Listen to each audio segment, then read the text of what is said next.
what up, guys? It's your boy, Ro Brooks, actor, author, entrepreneur, producer, and talent manager, and you're listening to the one and only Still Toking with. Hey everyone, this is Rich Ramon, and you're listening to Still Toking with. Yeah. Hi, this is Maurice LaMarche, and that name will mean nothing to you, nor the sound of my voice, unless I become the brain from TV's Pinky in the Brain, or Calculon, the star of all my circuits from Futurama. Oh, Lord, there's a bottle, so from Futurama. And you are listening to this, and you are listening to Still Toking with on the Dorkening Podcast Network. So come on, step it off, break it down and lose it. Come on, follow us to the new revolution. Come on, step it off, break it down and lose it. Come on, follow us to the new revolution.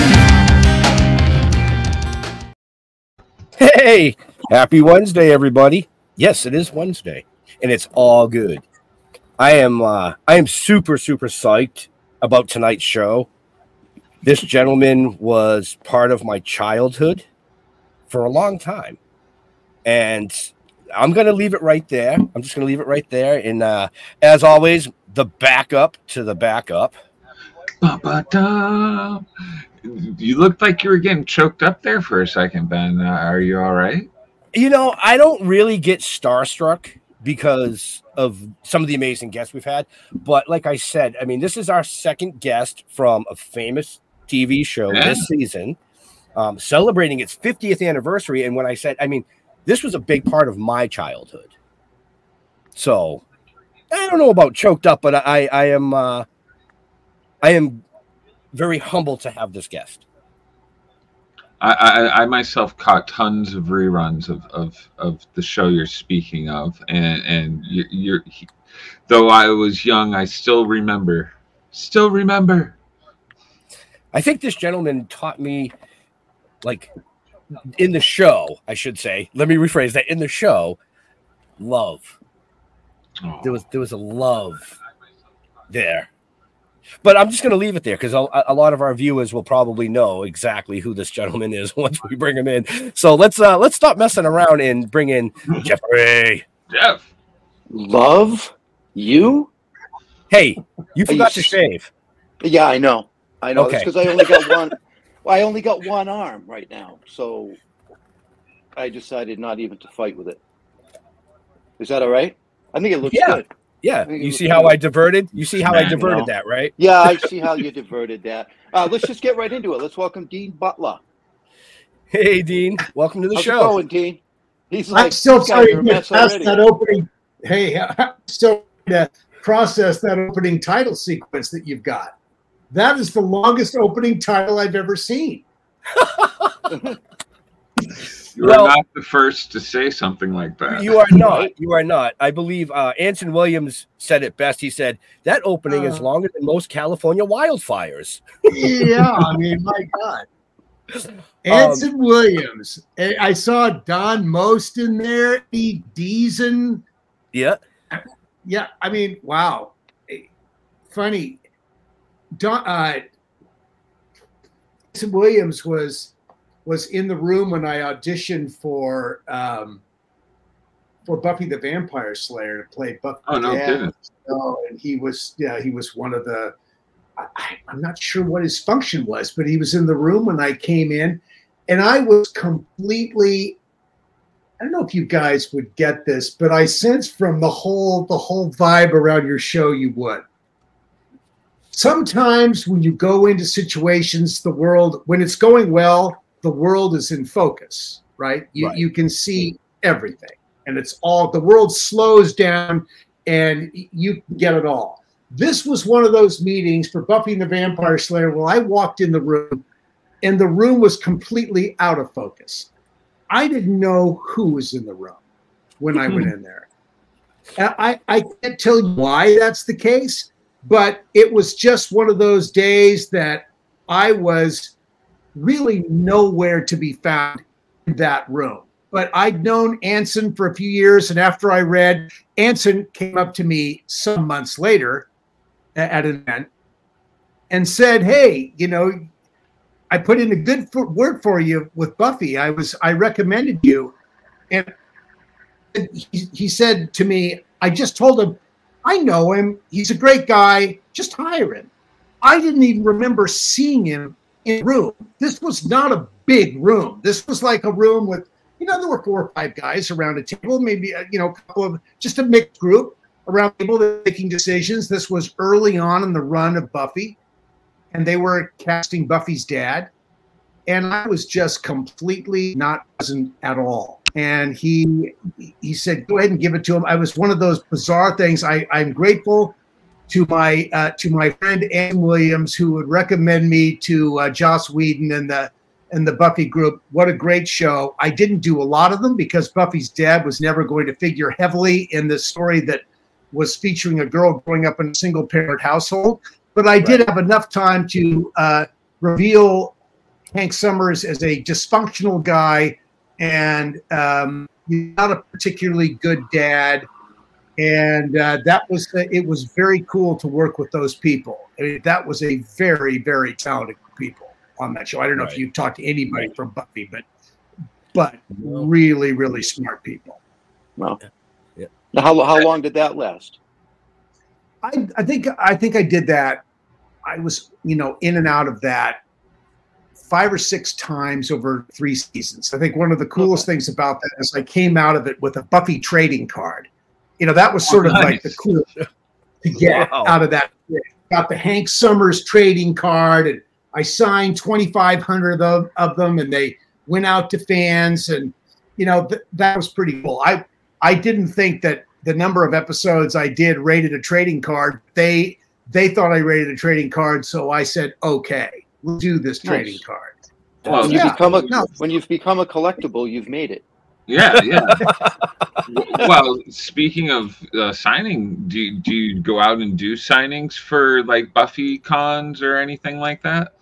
Well, I have never done a Buffy event. It's just, yeah, not really. I do a ton of Little House on the Prairie events, but I have not done a Buffy event, even though I've got the trading card. I'm just sort of shocked that they haven't asked me. But yeah. What a great, it's just a really great group of people, talented actors, a great concept for the show, this sort of dark comedy and this sort of twisted world, and led by Sarah Michelle Gellar, who's just really just a first-rate actress, and really wonderful, and you know, great to look at, wonderful craft. I mean, she was terrific in the show. Really terrific. Very cool to be her dysfunctional dad on Buffy. Right. So going from Almanzo to Hank, two totally different ends of the spectrum there. Yes. I mean, you know,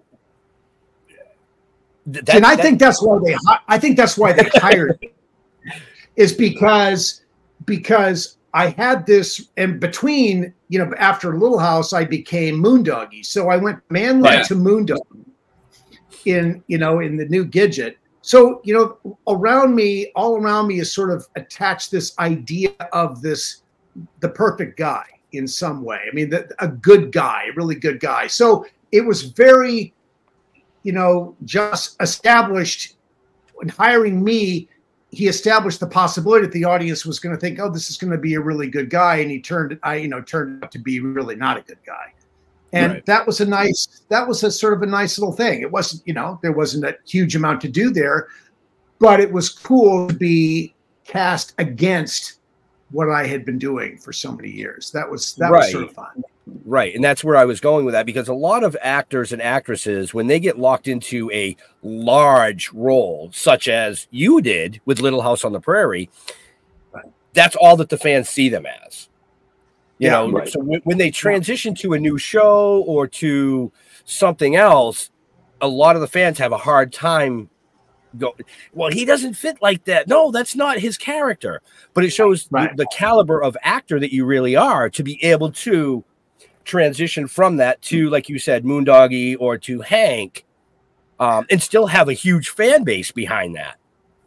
Well, look, I think that the vibe that came off of me with Little House was a vibe, a type that I was very, very happy with. I was never discontent to be thought of as a really good man. That never bothered me. I think where I got into a little bit of a problem was after the show, and I felt like I had to be something different. I felt like I had to be, and of course, actors always have people in their heads. It's their agents, their managers, publicists, whatever it is. You got to be edgier. You got to be sexier. You got to be something. You got to be something different than what you are. I think it's well-meaning advice, but it's bad advice. Yeah. Actors need to be in the space that they are most comfortable in, I think. It's nice to be pushed to do something different. It's a wonderful opportunity. But when you walk in a door to meet on something, I think it's really important to be squarely who you are, because that's the thing that you are best at, is who you are. Right. And casting decisions are made in about 8 seconds, basically. You walk in the door, someone says, yes, they could do this, or no, they're not going to be right for this. And that decision is almost instantaneous, and it's very hard to change people's minds. If that's the case, and knowing with series television, which is where I spend most of my time, I think it's really important to work close to where you are, because you're so exposed. You're being, it's one performance after another with part that you don't know what's coming. It's not like doing a play where you audition for the role and you know what the part is, and the part's never going to change. I mean, that you may change the way you play, but the words are never going to change. With series television, the only script you ever know is the first one you read. And after that, if they hire you, you're on the ride with them, and you take them as they come. And you're not, and in the case of Little House, no one's really debating too much about what these scripts are going to be. The scripts are what they are, and you do them as they are written, as opposed to, say, something like Gidget, where we were constantly ping-ponging with the producers about this joke or that joke, or can we do something different? And and then back then, going to Buffy was the situation where I don't think there was a lot of improvisation going on. They really locked in on what Jock was doing, and that's what they did. I just think it's a sign of the confidence of the producer when things are really locked down tight. Michael Landon was a massively secure producer in terms of what he was doing. He understood what he was trying to do, and Joss Whedon understood very well what he was trying to do. In the case of Gidget, we spent a bunch of time in the early days of that trying to figure out what it was that we were doing. And that's sort of tough, because you have to commit to shows and you have to deliver something, and you're really still finding it. What is this that we're doing? And when you see this with shows all the time, one of my favorite shows is Everybody Loves Raymond. I love Raymond and watch it all the time at night. You can watch the early episodes of Raymond, and those characters, yes, the basic essence of the character is there, but the nuance that comes into that over the course of 4, 5, 6 years, that the writers are picking up on and writing to as people reveal more and more of themselves in that situation. It's really spectacular. I mean, you watch the performances in the early days of that and at the end, and it's just so good at the end. And I would say the same thing is true of Friends. In the beginning, they were doing jokes. By the end, this is these people. and they are right in the sweet spot of who they are as people. Right. It's it's interesting how that works. It's rare too. It's very rare. It's rare to get a chance to go that far with something. Yeah, absolutely, absolutely. You know, people who do soap operas are getting if they're really, you know, if they're really working well on the soap opera, they're doing, you know, 2 or 3 shows, different shows a week. You know, they're in a lot. Maybe they're working every day, maybe not heavily every day, but they are building this thing that writers are picking up on and writing to every single day. Right. And it's really important in those situations that actors bring stuff that writers can look at and process and build the mythology of the character around. And that's a very collaborative process, that act-writer process in soaps or in comedy. That's a very synergistic process. Wow. Was acting always the main gig, like, for you, or when you were younger, was there something else?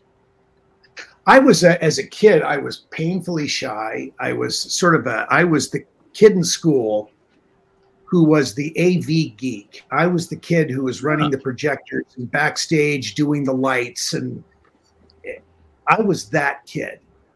I knew from early on that I really needed to be seen and heard. You know, and I think most kids feel this way. This is nothing unique to me. We all in our lives need to find something that clicks, where our peers look at us and say, oh, you're good at that. You know, when you're really small, if you're a guy, it's like, I'm sure you all remember this going to elementary school, you know, where who's the fastest runner in the class? Oh yeah. You know, it's that kind of, for the girl, who's the prettiest girl in the class? Who's the, you know, it's very simple, very distinctive, easy to prove or easy to assess superlatives. As we get older, I think those superlatives become more nuanced. And then it ends up, you know, who's the best at math? Who's the best writer? Who sings the best? Who's the sexiest? Who's the biggest flirt? Who's the whatever that is. But we develop all these kinds of superlatives. As a kid, I was looking for that thing that I could be seen, heard with. And acting was, I would never have thought in my early days that acting would have been that thing. I know a lot of actors who say they came out of the womb looking for a script, or, you know, wanting to, you know, looking for a song and dance experience. That was not me.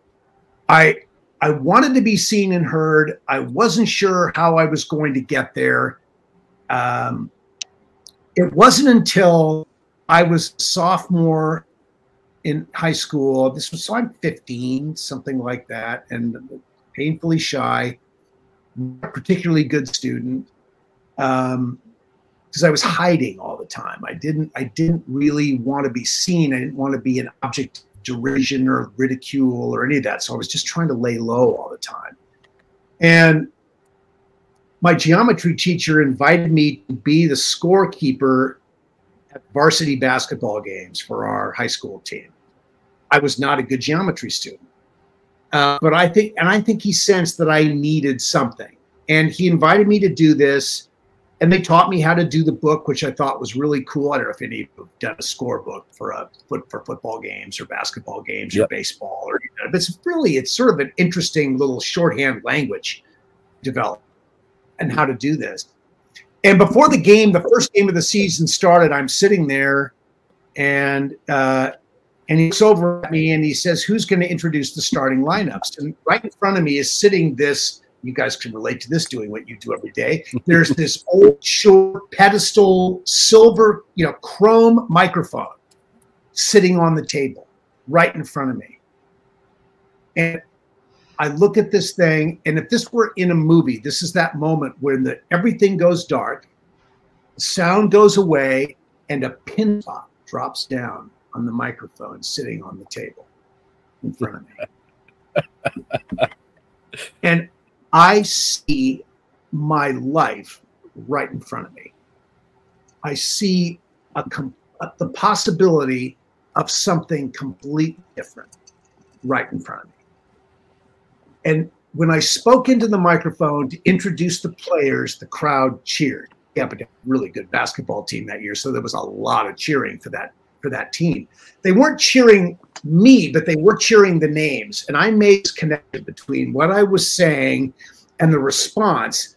And I swear to you, for the first time in my life, I felt like I was being heard. And it was a very big thing. I don't know. Do you guys have any experiences like that? I mean, you're doing this show, you know. I mean, is being heard in this way? Is this like this has got to be a rush? You're doing this every week. Yeah, it is. I mean, like I said prior to going live, I mean, we formed relationships, and over the years, we've been able to get bigger and better guests on the show, and you know, our numbers keep growing and growing and growing. You know, and it is a rush. You know, because Jeff and I actually wrote a novel, which we're going to get into in a second, because somebody else here has a novel coming out. But someone else has a memoir. It's not a novel. Okay, I'm sorry, a memoir. Writing. Yeah. An author style thing.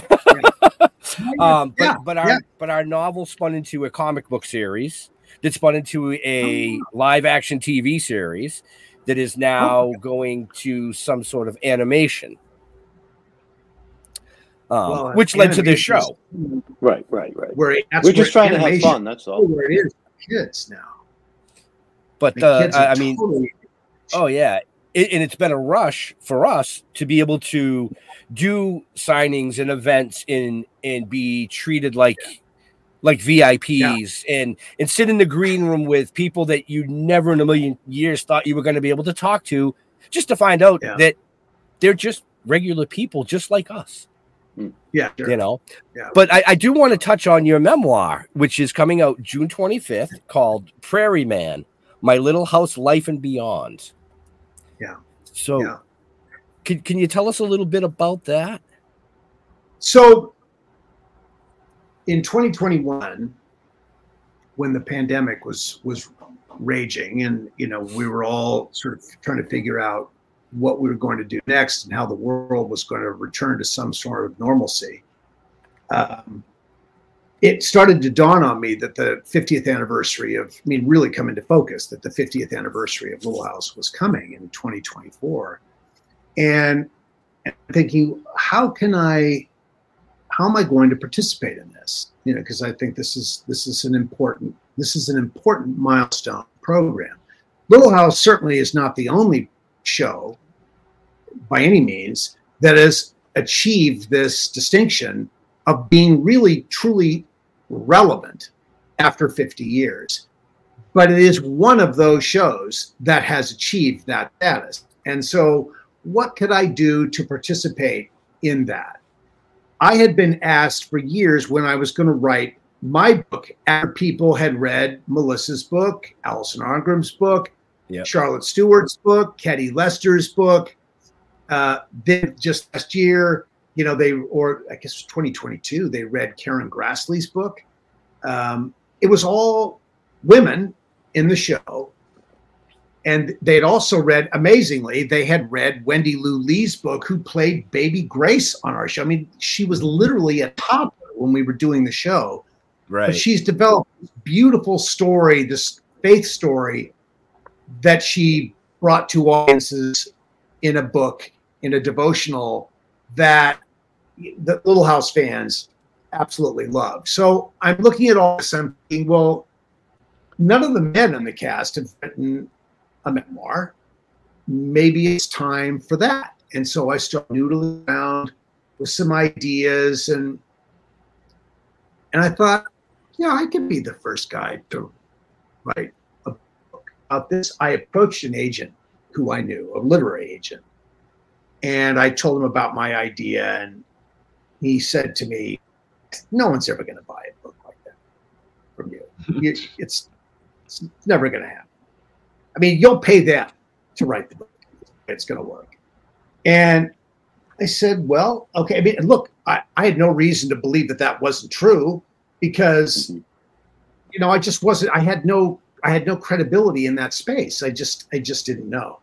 But I gave my proposal to my friend Mary McDonough, who had played Aaron Walton on The Waltons. You know, another sort of the Waltons and Little House are sort of the companion, right, family drama shows of the 1970s and early 80s. And Mary walked my proposal into her editor at Kensington Publishing, and the next morning her editor called me and made me an offer. And he wasn't offering me the chance to write him a check and send it to the. And I just, after I got up off the floor, I just said, I can't believe, based on what I was told, that you are picking up the phone. And I didn't tell him what I was told, but I'm thinking, my God, what a contrast this is. Just tells you, you just can't believe what any one person tells you. You need to do some exploring. And we set out and made this deal. And on January 10th at 5 a.m., January 10th, 2023, at 5 a.m., I sat down at my dining room table with a hot cup of coffee, and my computer turned on and my outline in front of me on the screen, and I started writing. And it was really just the whole life. And I knew contractually that I had to write 75 to 85,000 words. Now, I'd never written anything probably more than 5,000 words, you know, for anything.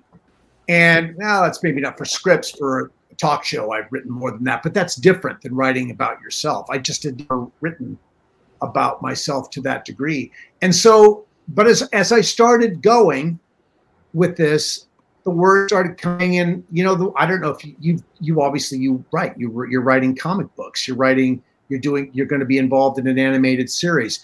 I think we all, if you're writing when you're writing a story, it has a way of bringing things back in your memories. You know, it is literally it's sort of the tried and true.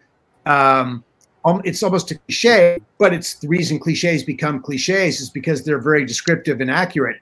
Memories are sort of like peeling back the layers of an onion. You more things come to you, and so it started to flow. And when I finished my first draft 7 months later, it was 210,000 words, and. Wow.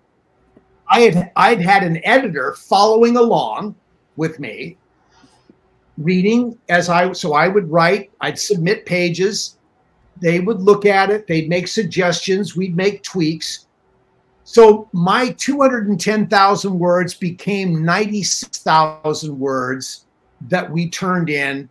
So I had exceeded my outside number with the publisher, so I felt good about that. Right. Submitted 96,000 words, and we carved it down to now we're going to publish on the 25th at approximately 93,000 words. And, you know, I feel really good about it because it covers my early life. It covers the challenges of youth. It covers discovering my way in, that seen and heard thing. It talks about my first experiences as an actor. It talks about Little House and Gidget and Buffy the Vampire Slayer and going to Broadway, and it covers all of this stuff, and then some of my personal life, sort of some of the romantic life, some good, some not so good, but on balance, very positive. I'm hoping that if people sit down to read this, I'm hoping that what they will come away with is what is my most important thing with this is gratitude. I have been incredibly fortunate in my life to do the things that I've had the opportunity to do. And whether it be acting or producing, it's just all been an incredible gift. And it all started in a serious way with Little House, because Little House is the thing that people, that we're still talking about after 50 years. It's still relevant. It's still 140 countries around the world every single day in over 40 languages. It's incredible. Wow. Right. Speaking of different countries and different things, we have somebody in the chat here that just said hi and good evening from Ghana. Wow. And so where's Ghana? Right here. Yeah, but it's Ghana. Yeah, from Ghana. Ghana. Where's Ghana? It's I in have Africa. no idea. It is. Okay. Well, there you go. So there's another first for us. But we do have viewers that tune in from all over the world, which is amazing. We love all of them. I want to thank them for tuning in, staying up late to chime in and hear Dean's amazing stories. So it's tomorrow morning in Ghana. I mean, it's got to be tomorrow morning in Ghana. He just said 11:33 p.m. That's strange. Yeah. So no, maybe I've got the wrong. Maybe I've got the wrong continent. Maybe it's in. Well, we'll wait for Philip to chime back in and tell us exactly where it is. It's West Africa. Then. So, it's got to be. Got to be West Africa. To all our viewers and listeners, make sure you check the show notes up above or down below, because there are links in there to be able to pick up this book when it comes out on the 25th. Just saying. You got to go to the links. What's the going price for the book? The suggested retail price. Yes. Yes. The SRP is $28. West Africa. Yeah. It's West Africa. Okay. Yes, Very West good. Africa. All right. Is it a nice hardcover? Yes. Yes. It is. Sweet. Yes, it is. Are there pictures? Yes, there are.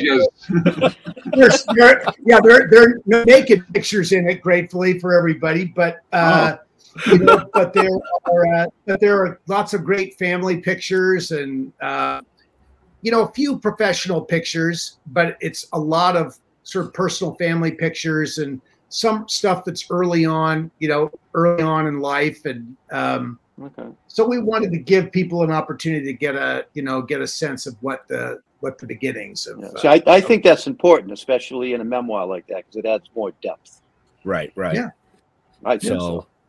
Just real quick for anybody that's interested, Dean will be on a book signing tour starting June 25th.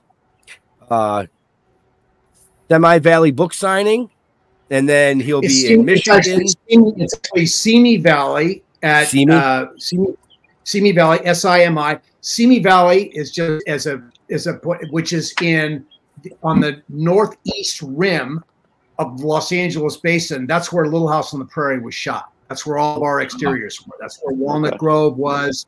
It's where the Ronald Reagan Library is.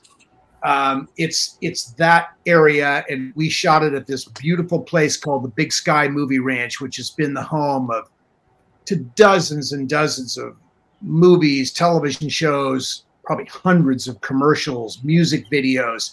This is one of the premier untouched exterior locations in Southern California. It's over 7,000 acres, and you can find you can make it stand in for almost any place in the world, the way it's laid out, and people have used it for any place in the world. Wow. Including in our case, Minnesota, which it looks nothing like. Right. So, but you'll also be in Minnesota, I believe, in July. South Dakota, absolutely. Arizona, Connecticut, Pennsylvania, Tennessee, Montana. So, folks, he's going to be touring around with these books. If you live in any of those states, go see him. Get it signed. I mean, literally, Connecticut. He's going to be in Watertown, Jeff. So, what's that, like 2 hours from us? Wow. 2.5. Yeah. Yeah. So we're doing an event there that's being that's really to support our former casting director, and it's not to support her, but to support a charity that's important to her. Right. That was important to her late husband. His name is Kent McCrae, who was our producer for all the years on Little House. And so we're doing this event there to raise money for a children's home that's very important to her. So we'll all be in Connecticut then, and then in Lancaster, Pennsylvania, and we'll be in Branson. We'll be in Texas in December. This is definitely the big Little House tour this year, no question. Nice. Right. Now, are most of these at bookstores, or are they at like venues? No, they're usually at they are at venue. The ones that we do with a company called Gravel Road Markets, and they are the producers of most of these events. They're in parks, they're in convention centers, they're in, they have to be places that can deal with several thousand people at a time. So you really can't do that at a bookstore. I mean, when we're there signing, we have lines that go on for 7 hours at a time, and we're signing and whatever it is. And we've all got different things that are memorabilia from Little House, and there are usually 6, 7, or 8 of us that are there. It's really, we've become quite renewed the family, as it were, as we go on and represent the house to a lot of people. So it's really great. Well, it's pretty good considering the guy said nobody's going to even want to buy it.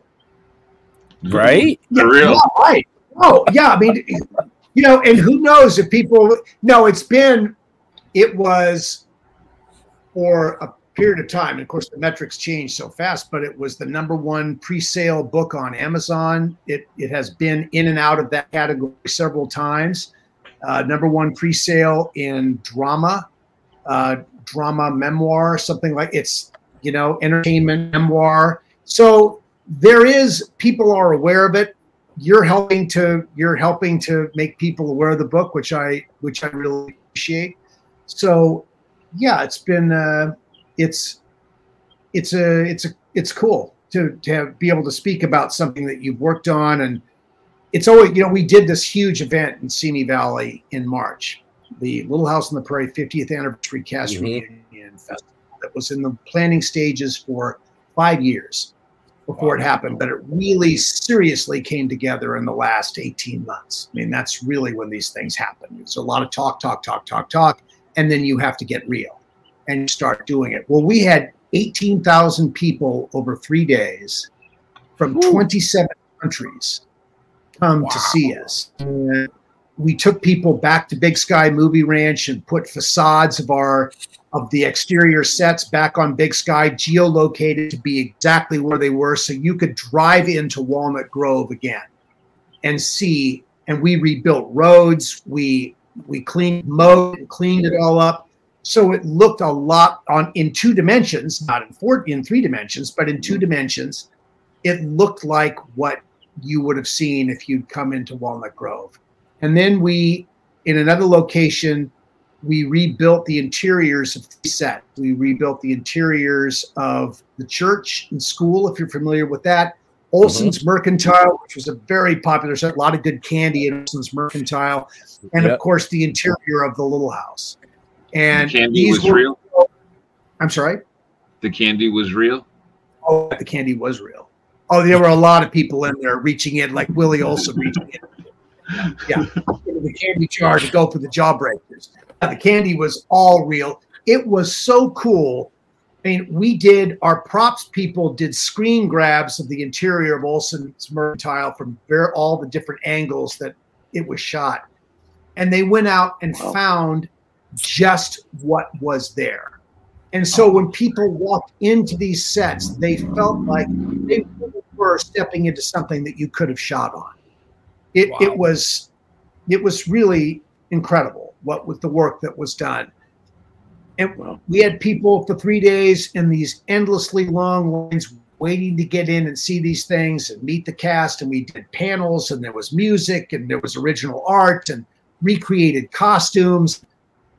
It was just this incredible Little House love experience. Wow.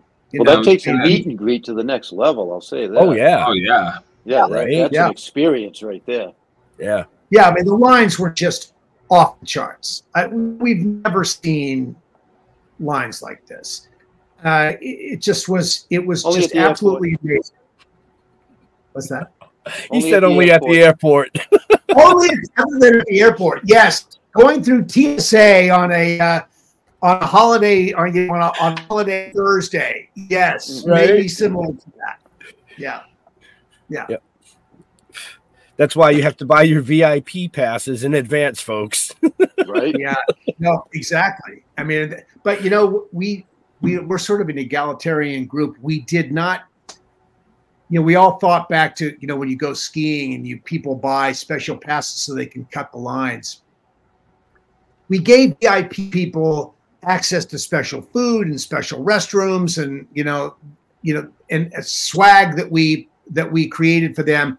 We didn't give anybody the right to cut a line. We thought it was important you know, for everybody to be treated the same in that situation, so that there wouldn't be the resentment of someone just stepping in front of you. We've all been there. We've all experienced that. I mean, I get it. It's great for the person who's got the VIP pass, but it leaves people feeling a little, you know, not so happy. And we had some issues with the event because of the long lines and so on. And we had rain on the first night, which limited our ability to give tours on the Saturday. But I tell you that I'd rarely been in a situation where I saw so many happy people. This was a situation where I had a group of people, cast, crew members, fans from all over the world coming together, looked at each other in the eye and celebrated the fact that they loved this program. We all loved and love this program. Right. And there's just an enormous sense of good feeling that comes from that. And we all shared that together. And I think that's so much of what the Little House experience has been for all of us for so many years, is just this amazing sense of positivity about what we did together and what fans have experienced with all of us. And it's a wonderful shared thing that we all have. Go ahead, Jeff. Has there ever been any talk about doing, I'll call it a special? You get the whole cast together and you do a Little House 50 years later. I'm sure there's been talk. Yeah, there certainly has been talk. It's a very tough deal to make. I will tell you. I would think. You know, I just don't think it's the kind of thing that's going to be particularly easy to get done. Yeah, you know, the main reason it's going to be difficult to do is because you have no Michael Landon. Right. And, you know, It would be a good way to was, honor him, though. oh, it would be an incredible way to honor him. Well, I mean, in our 50th anniversary event, we spent a lot of time honoring Michael. Mm-hmm. You know, I mean, everything was geared towards honoring Michael and honoring Kent and honoring those members of our cast who are now departed, who were so central to making the show as beloved it was. You know, yeah, there was a lot of that, but to go back on camera and do it again, you know, I feel like yes, it's tempting, it's fun to think about, but you know, why screw around with something that was just so perfect the way it was? Right. And right. Michael, I mean, that's one of the reasons Michael blew up the Walnut Grove at the end of the series. I don't know if you guys have ever seen that, but that last farewell where dynamite all the place, away they go, up in a cloud of smoke. I mean, it was some pretty dramatic explosions. Michael never wanted to be in a position where he'd have to go back to it. And look, they had to take all the buildings down when the series was done because Big Sky Ranch had to be returned. Yeah. That part of Big Sky Ranch had to be returned to its untouched state. And so they would have to be taken down. But I think Michael really did not want to have to deal with the pressure of having to store these sets and wonder when the call was going to come and the money would be offered that would be very hard to say no to. Although Michael could have said no to any amount of money because he was, you know, he had done so well. But I just don't think he wanted that. I think he wanted it to be closed up. It was a pretty dramatic bow to wrap this thing up with, and it was memorable for all of us. But I really think he wanted that, and he just didn't want to revisit it. And so And then going beyond that, the right situation, and that's like, we don't want to talk, business rights and all that, but it's a very complex property in terms of who owns it and the rights that are involved and who has to get paid and how much. And it's probably better just to leave it alone. Right. Makes sense. Yeah. I'm just, I'm sure a lot of people out there are asking and wondering the same thing. You know what I mean? That's why I brought it up. Oh yeah. Right. But I think it makes perfect sense. Yeah. The end is the end is the end. Yeah. What I could see with that is similar to what Friends did, where they did the cast reunion live for a studio audience, but broadcast live to the world so that people in West Africa or over in the UK or in Australia could actually tune in and be like, whoa, you're like, here's the whole cast and reliving some memorable moments. And I could see something like that being a huge, huge hit. Yeah, I mean, I look, and I would totally agree with that if everybody who really centrally important to the show was still with us. If Michael was here and Victor French was here and and Catherine McGregor and Richard Bull and all these, Kevin Hagen, Babs Greer, all those people were still with us, and they would have been really, really old by now. But, then it would have made sense, I think. But without all of those people, it's fun. Now, what we did in See was really nice, and we shot all these panels, and the panels will be made available for people to see at some point, and they're wonderful conversations about the show, and those things, like your show, will be streamed. And, at some point, or they'll be on display where we're going to rebuild the sets again and put them in another location back in Simi Valley. That's coming. Our bus tours that we did at Big Sky are starting again this weekend in Simi Valley. If people are in Southern California listening to your program today and they are intrigued with the idea of going on a Big Sky Movie Ranch tour of Little House on the Prairie, they can go to simivalleychamber.org and follow the links to bus tickets for our bus tour. And we had, more than 2,000 people go through the ranch during our event in March that happened the 22nd, 23rd, and 24th of March. And people were just euphoric. I mean, it was tears, it was joy, they got to see something that they had grown up with and loved. I mean, you talked about, Dan, you talked about growing up with the program. And I think if you had been a really rabid fan and really, there are fans, I know you can relate to this. There are fans who know much more about the show than all of us do who are on it. I mean, it's a session. They get, it's like that. How many have you guys all seen Galaxy Quest? Oh, yes. Oh, yeah. It's sort of a Star Trek thing. Yeah. Oh, my God. The whole fan thing, the conventions, all of that. What a wonderful movie. I mean, and that's sort of what our reunion event was like. I mean, there were bonnets, dog-eared boots, and fedoras, and, the whole thing. People came to step back into this world with us. And it was just incredible. Wow. So during all of this time while you were filming the episodes and everything, did you actually watch all of them? I didn't. Okay. I watched them as they came. I had never watched the show before I got it. I had never seen it. I'd never read the books. These were not part of my family's youth reading. But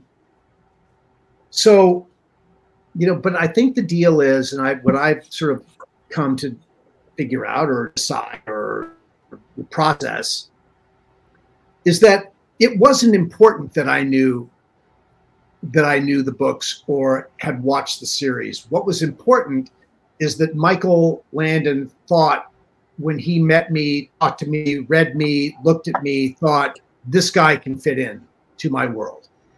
He can be a part of this. He'll make a good contribution. That's really what's most important. You know, no one goes into an audition and gets quizzed on what they know about the show. Maybe some shows, but that's really not what it's about. It's, are you the right, do you have the right stuff to step into this space with us and be a part of this? Are you the right character? Yeah. Well, I brought that up because when we had Eric Roberts on the show, and I mean, he's done over 700 movies. Oh my God. Yeah. He's never seen any of them, doesn't know what any of them are even about. Because he just gets his lines, never he gets watched his part. Any movie he's ever been in? Nope. He gets his part that he goes in. He's like, it's either a day, maybe two. I do my parts, and then I'm out. Yeah. That's it. Yeah. That speaks to a really interesting quality or an interest that, and I think a lot of actors feel that way. They don't. It's really all about the process of being on the set right then, doing the work, and walking away from it. And if they have to come in and loop a couple of lines later or do some other kind of voiceover, whatever it is, they do that. But I think most actors will be very content to never touch a piece of material again. And that was never going to be a source of happiness for me. I know that about myself. I needed to be all in with this. I wanted to know what the writers were doing. I wanted to know what the producer was doing, what the unit production manager was doing. I wanted to know what was going on in the editing room. I wanted to understand about lenses and cameras and lighting, and I wanted to know about post-production sound. I wanted to know about all that stuff because really, when I started working behind the scenes as a producer in the late 90s into the 2000s, I came to the conclusion, and I don't know if your guests would agree with this, but you having a guest next week who's an independent producer, director of films. Right. I came to the conclusion after doing it for a while that's really the producers that are having the most fun. Because they're there at the very beginning. Yep. They're there for the idea, the germination of the idea, the development of the idea. They sell it. They find the money. They bleed for it. You know, they really bleed for it to make it happen. And then they shoot it, which is the shortest part of that process. And then they have to finish it, which is not as long as the development side. Not necessarily, it can be. But it's generally shorter than the development side, definitely longer than the production side.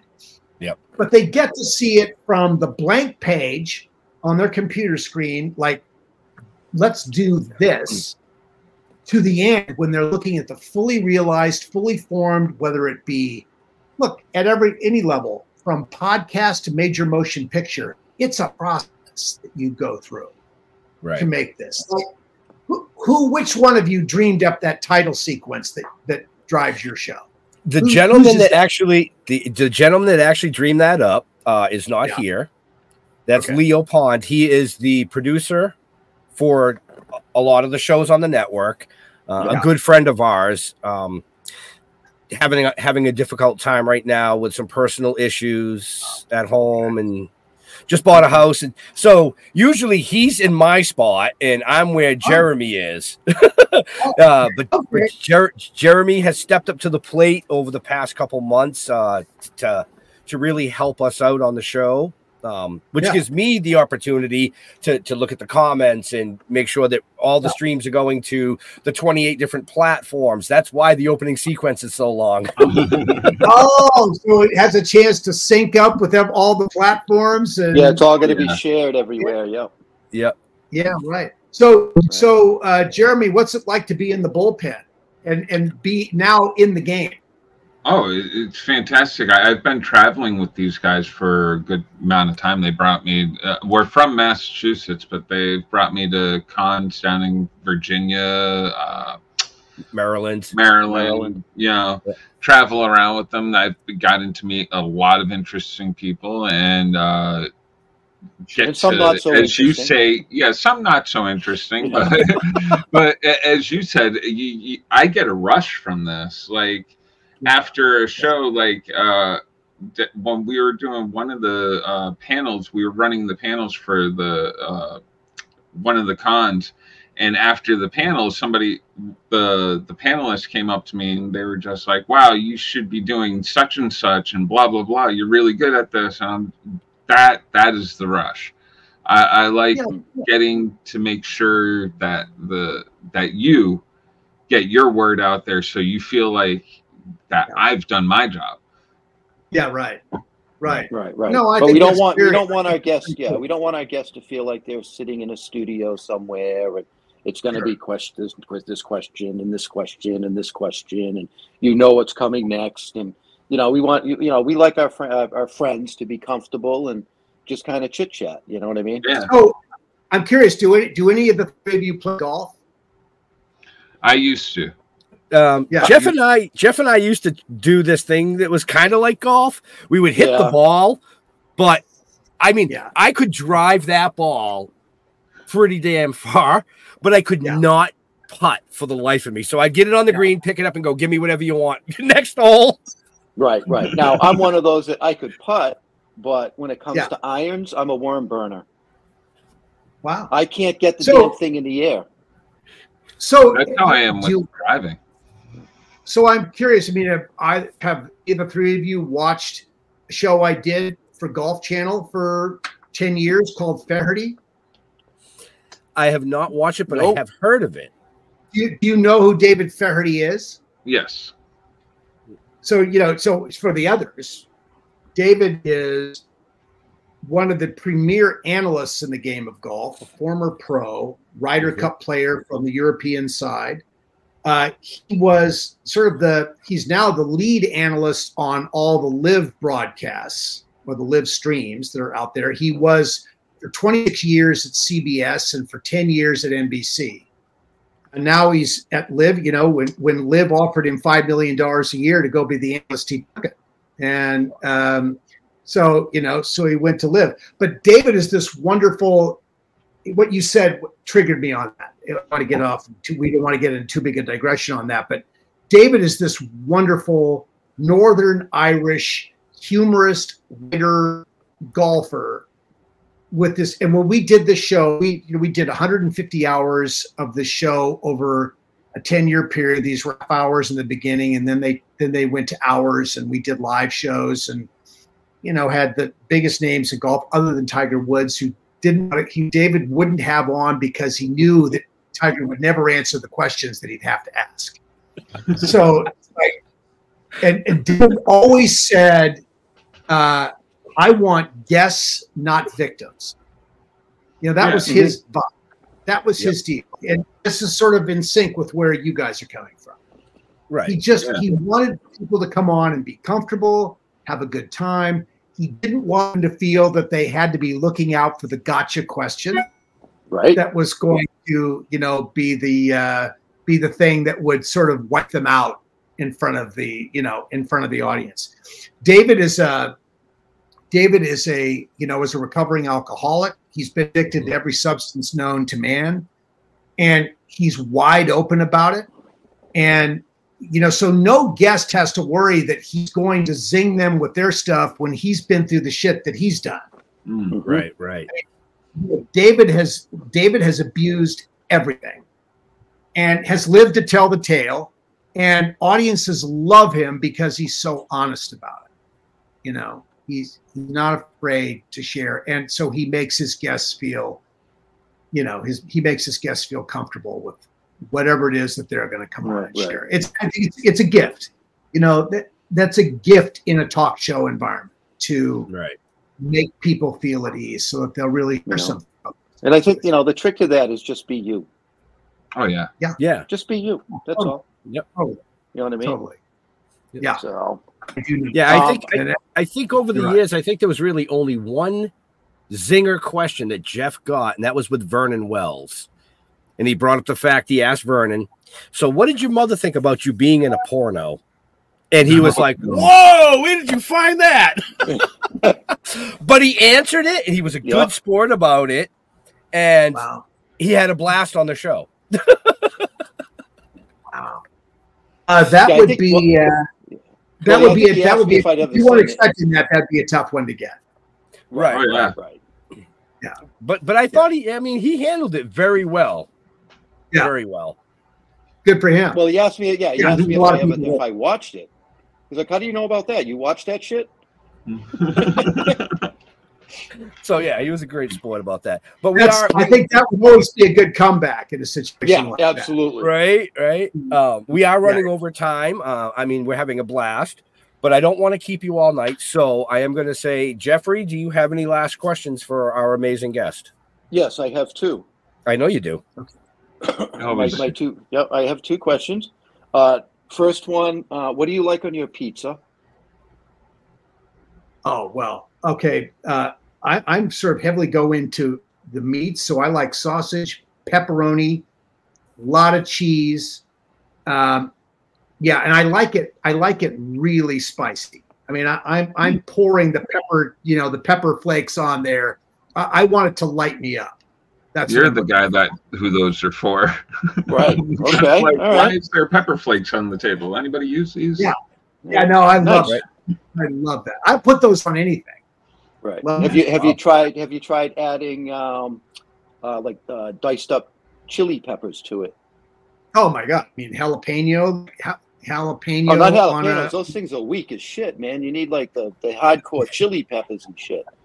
Fucking jalapenos. No, so I haven't done chili powder. So what's your favorite chili powder? My favorite chili powder? Or pepper? Oh, I thought you talked about chili powder. So what was it that you said you wanted to add? The real chili peppers. Yes, right. Gotcha. Oh my God. Add them right on there with all that meat shit. You know what I mean? Yeah. All that meat shit. I'd be sneezing if it's if I hit the pepper too hard, I'm sneezing. It's just like it can be a nightmare. But I do love it, and I keep going back to it. Nice. I love the meat lovers shit. That's my deal right there with the extra cheese. Yep, and then I pour hot sauce on it. Oh yeah. All right. All right. So, question number 2: are you a cat guy or a dog guy? I grew up with cats and dogs. I love them both. Cats are so much easier. We have a dog now, and we love this dog. He can be a handful. We love this dog because there's much more of a relationship with the dog. Mm-hmm. You have a relationship with your dog, and you feel like they are connected to you in a way that maybe you get with a cat. But I think cats are you're more so of a solid, servant. they can take you or leave you, really. Yeah, you're more of a servant to a cat. Yeah. Oh yeah, absolutely. And look, that's so easy. You can leave the cat.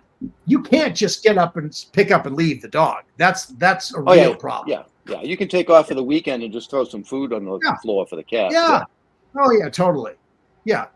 So I definitely, as a preference, dogs definitely. Okay. Excellent. Yeah. Jeremy, I just want to know, since you've done all these cons and stuff, what's one of the most interesting fan interactions you've had? Oh God, ones that really are touching to me are the ones where women come up to me after, during the day, and they'll tell me, you were my first crush, my first love, my first, and sometimes they'll come up to me and say it in a way that's very light and easy, and they're there with their husbands, sometimes with their children or their grandchildren. But they can share this, and what's cool is that they've reached the point in their life where that little piece of connection in their life is fun for them, and they can share that, and there's nothing on it that is uncomfortable for them. Mm-hmm. I also have women walk up to me with tears in their eyes and tell me that I was their first love, and they'd be ready to start again right now, and And Isn't that called a stalker? Yeah, well, it could be. Could be. Yeah. Well, I haven't had anything like that happen. But the affection that comes at all of us, really incredible. I mean, and the other thing that always blows me away, and anybody who's done a long-running series will tell you this happens. People really think I'm married to Laura. They think that I'm Almanzo, and we're really married. And how are we doing? And how's the house? And how's Rose? And I mean, I really, when you look at people, you sort of, are you pulling my leg or is this for real? And I think in some cases they're pulling your leg and they're having fun with that. But there are people who absolutely believe that this is real.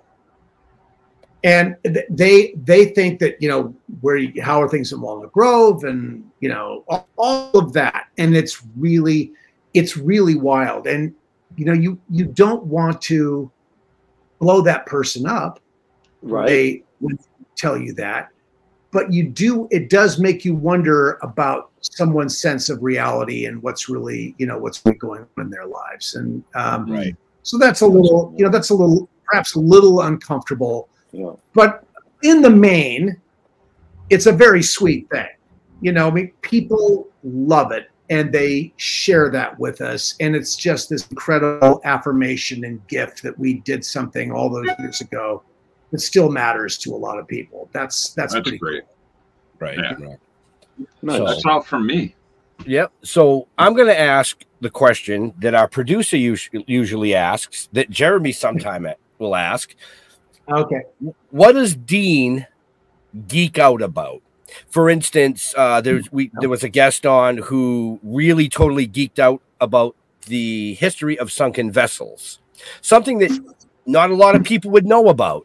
What really gets Dean? Wow.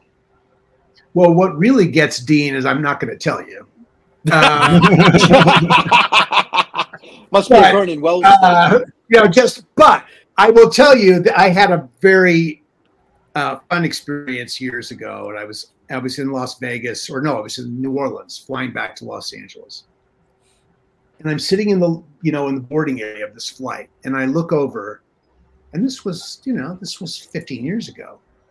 There's Jerry Rice, San Francisco 49er, All-Pro wide receiver Jerry Rice, looking very dapper, and he's obviously he'd received an award, and he's wearing whatever the blazer was that he got and all that. But Jerry Rice, if you were a San Francisco 49er fan in the early to mid 80s into the 90s, Jerry Rice was bigger than life.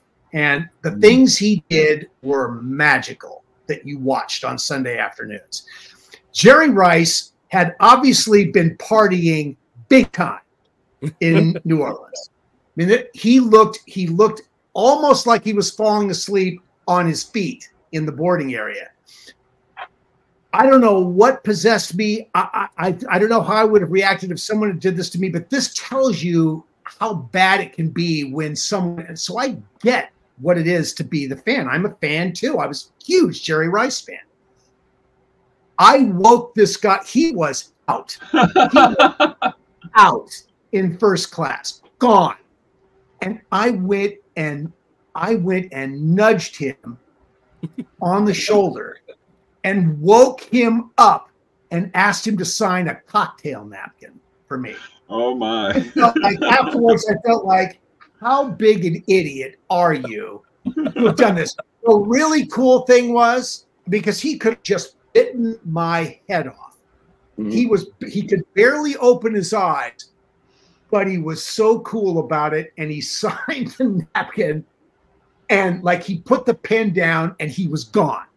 It's just boom, out. Wow. But he responded to Jerry Rice knew something that I think that people come to understand when they do this. And I'd like to think that I did too.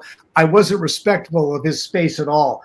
But what I do understand is that people can go a little bonkers when they are around somebody that they feel like they know and admire so much, and they don't know. They'll do things that they might not do in any other situation, much to their chagrin and shock to themselves. They will do ridiculous, stupid things. I did that with Jerry Rice. He signed it. So, now when people will come up to me at an event and I'm eating a meal or I'm doing something else that's requiring some concentration, and people come up to me, and because I woke Jerry Rice up out of a stupid sleep, I will answer any question, talk about whatever they want to know about. I will be all in for them, because I realize in retrospect, thinking about it, how hard it is to walk up to somebody that you've had. On the one hand, it's very hard. On the other hand, you're just sort of, it's a force that takes you there. You're sucked into it. And you sort of have to be respectful. If you're on the receiving end of that, you have to be respectful of what that energy is, and you don't want to damage it. Mm-hmm. Well, and you also understand that, it's the fans. Without the fans, it don't exist. You're nowhere. Yeah, you're nowhere. It just doesn't exist. Yeah. So that's respect to the fans. That's how I look at it. Yeah. I played on a celebrity basketball team back in the 1980s, and I was on this team with a couple of really big time soap stars that just had like massive fan followings. And women loved these guys. And we were in a restaurant after a game, and women were coming out of the woodwork to come on to this guy. And he was so rude to these women. I mean, he called them every name in the book to make them go away. I mean, really,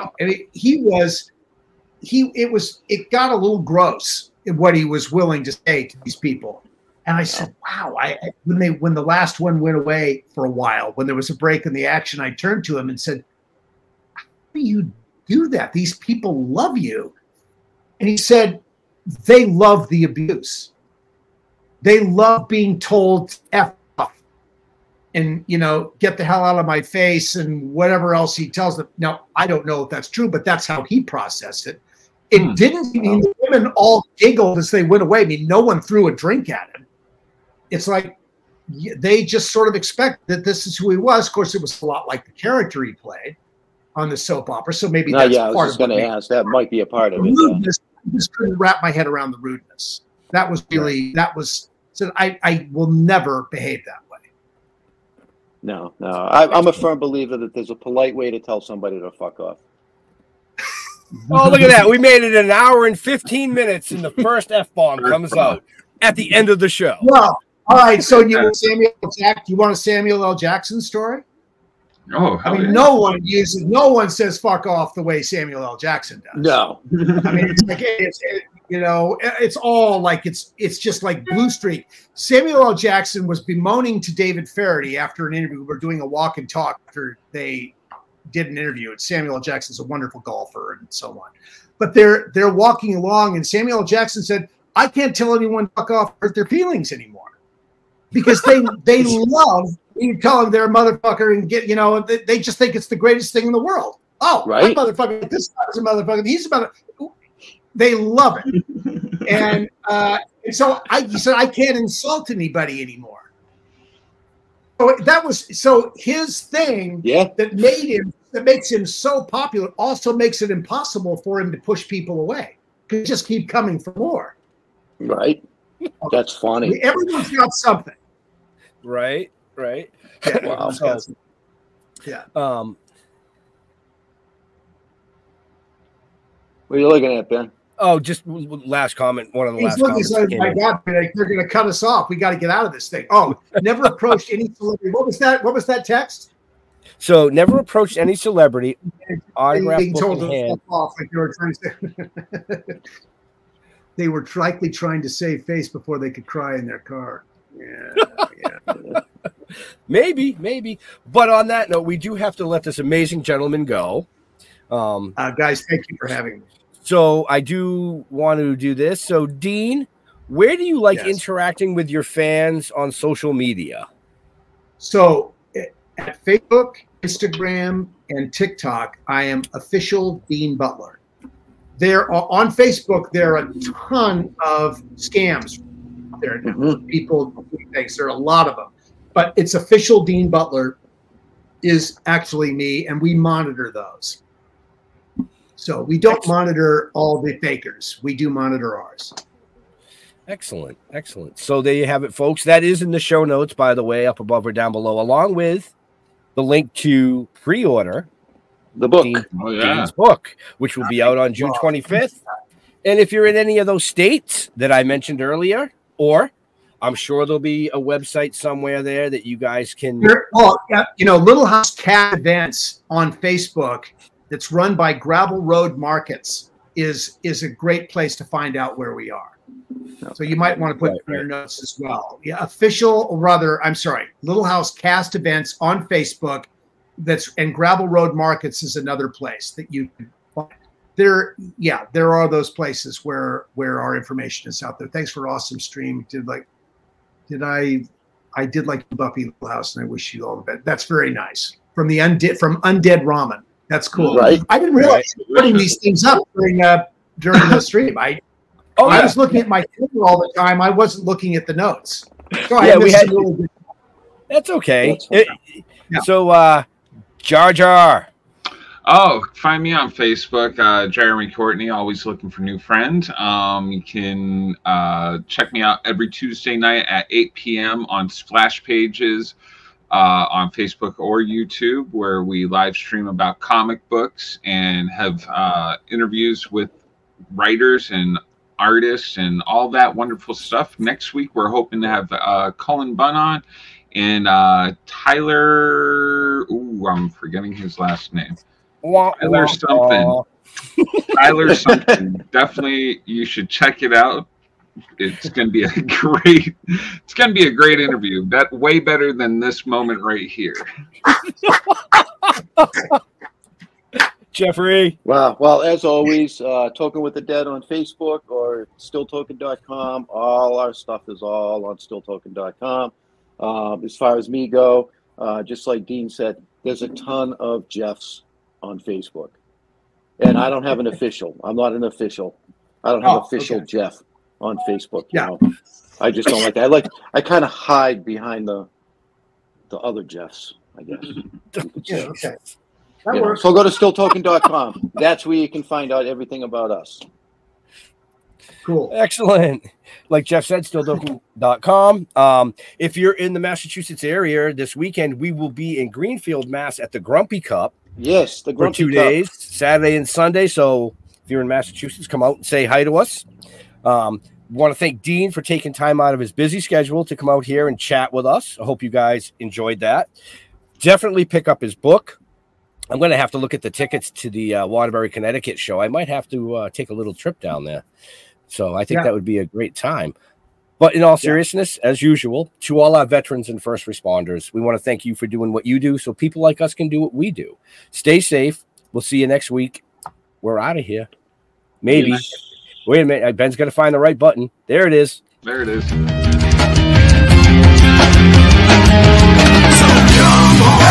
on.